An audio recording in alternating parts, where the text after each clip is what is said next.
Hi, my name is David Hansel. I am a spiritual medium. I am a psychic. And in 2015, I had an NDE where I was unconscious for about 2 months during that. And I have been studying NDEs since then.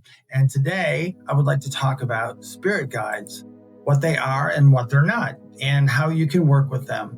Now, this is based on my experience. And I'm not saying this is the only truth. I'm just sharing what I've seen over more than it's about a half a century of living, studying, and practicing. So you can just take what resonates and just leave the rest. A spirit guide, if you're asking me, is a non physical ally. Now, it's someone or something not in a body, but still very, very real. And they've kind of agreed to walk with you while you're here. You might think of them as an old friend that you just can't quite see. They don't control you and they don't really force your hand. They don't run your life. They walk beside you. They kind of hold up a light, a little candle in front of you so you can see your next step more clearly. Now, you usually have more than one, and you have one that stays with you, but some from the start, and others come and go depending on whatever phase you're in and whatever's happening. They help with growth, direction, and remembering who you are and why you came here. Now, they're not your higher self. That's that deeper part of you that always knows the truth. And they're not God either. They're not separate from God, but they're not God. They're also not angels in the traditional religious sense, though some people do use that word. You can call them whatever you want. You can call them guides, protectors, ancestors, spiritual teachers. It tends to get clearer the more you connect.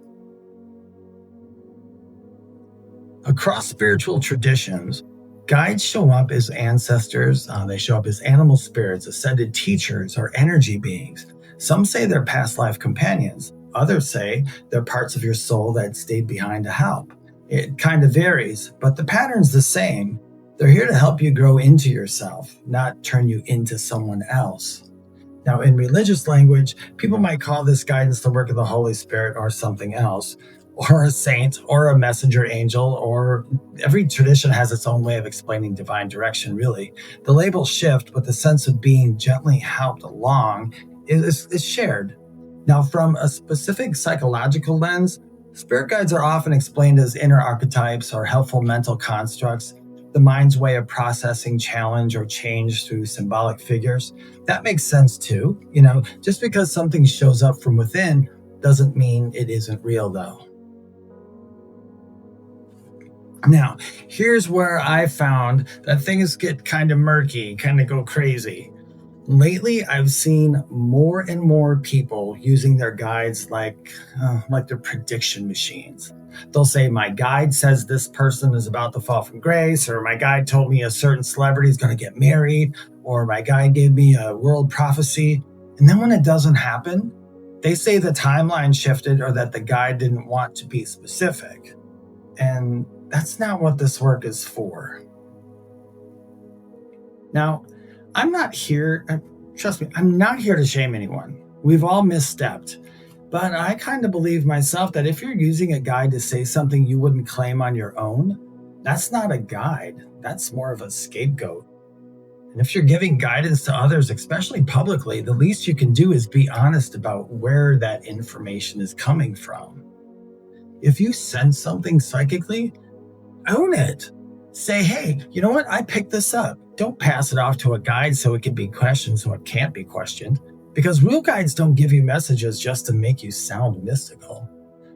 I've had strong hits before. I have a lot and impressions about people. I'm a psychic, places, things to come. But I don't claim my guides gave me every one of them. Some came from me, from my intuition, from being deeply tuned in. And guess what? If I'm wrong, I say so. That's just kind of part of having integrity.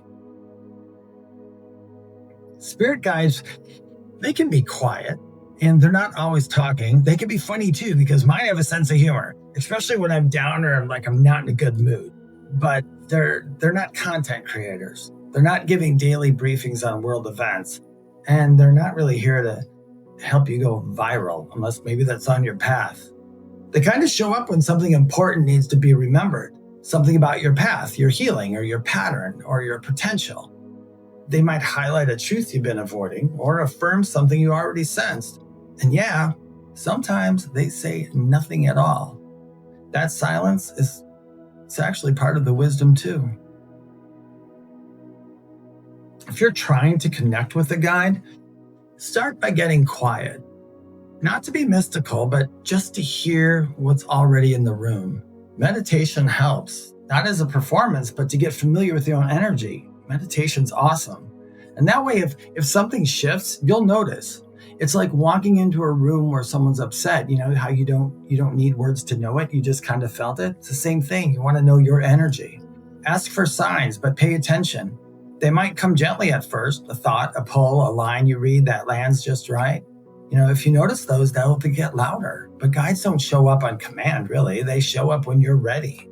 And when they do, they don't take over. They just kind of walk beside you. So if you hear someone giving daily spirit guide updates about celebrity marriages or the fate of the world, just ask yourself, does this sound like guidance or does this sound like branding? Because discernment matters, especially nowadays. Listen, your guide is here to help you grow, not to sell you someone else's version of spirituality, not to replace your thinking, and not to run your life, and definitely not to be a shield for your ego.